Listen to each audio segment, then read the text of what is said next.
With these words, I am concluding. माननीय सदस्यगणों, मैं आपसे आग्रह करता हूं कि 2 बजे माननीय वित्त मंत्री जी जवाब देंगे और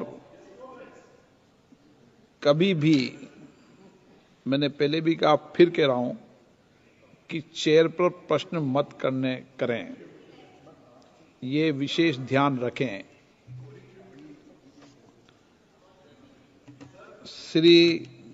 सुश्री इकरा चौधरी 2 मिनट में अपनी बात कह दें। माननीय धन्यवाद अध्यक्ष जी। आज मैं 2025 के वित्त विधेयक पर अपने विचार रखने के लिए खड़ी हूं। सरकार इस बजट को जन कल्याणकारी बता रही है, लेकिन क्या ये वास्तव में गरीबों, किसानों, श्रमिकों और मध्यम वर्ग के हितों की रक्षा करता है? क्या ये युवाओं को रोजगार देगा? क्या महंगाई में राहत देगा? लगातार हम पढ़ते आ रहे हैं कि भारत की जीडीपी पिछले 10 वर्षों में दोगुनी हो गई है और हम जापान और जर्मनी को पीछे छोड़ते हुए 27 तक दुनिया की तीसरी सबसे बड़ी अर्थव्यवस्था बनने के ओर अग्रसर है। लेकिन यह उपलब्धि तब फीकी पड़ जाती है जब हम प्रति व्यक्ति जीडीपी के आंकड़ों को देखते हैं, जिसमें भारत विश्व स्तर पर 100 से अधिक देशों से पीछे है। 23-24 के लिए स्थिर कीमतों पर प्रति व्यक्ति जीडीपी केवल 1,24,600 रुपए है। ये कोई आश्चर्य की बात नहीं कि सरकार इस डेटा पर बात करने से बचती है, क्योंकि वे ये नहीं समझा सकते कि पूरे देश की जीवन स्तर में वृद्धि क्यों नहीं हो रही। वे ये नहीं बता सकते कि देश में इतनी गहरी आय असमानता क्यों बनी हुई है और आम नागरिकों को आवश्यक सेवाओं तक पहुंचने में इतनी कठिनाइयां क्यों होती हैं।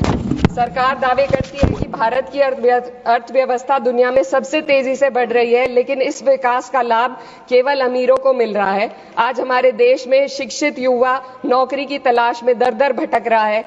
सरकारी नौकरियों में लाखों पद खाली पड़े हैं, लेकिन भर्ती नहीं हो रही। निजी क्षेत्र में भी नौकरियों की संख्या घटती जा रही है।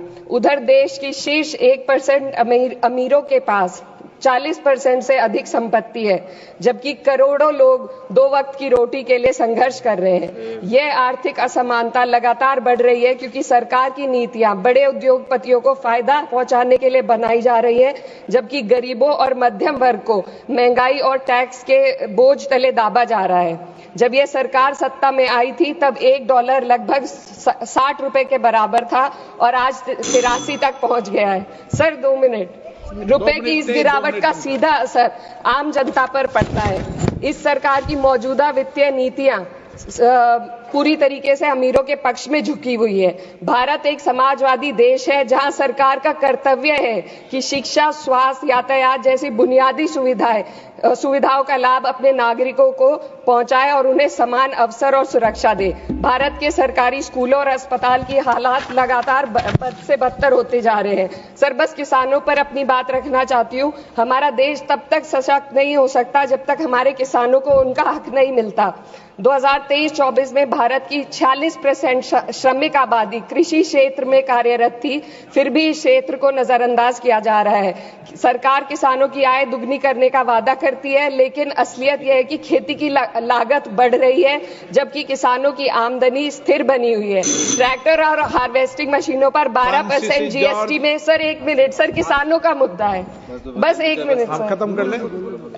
हार्वेस्टिंग मशीनों पर 12% जीएसटी से किसानों को परेशानी और बढ़ रही है।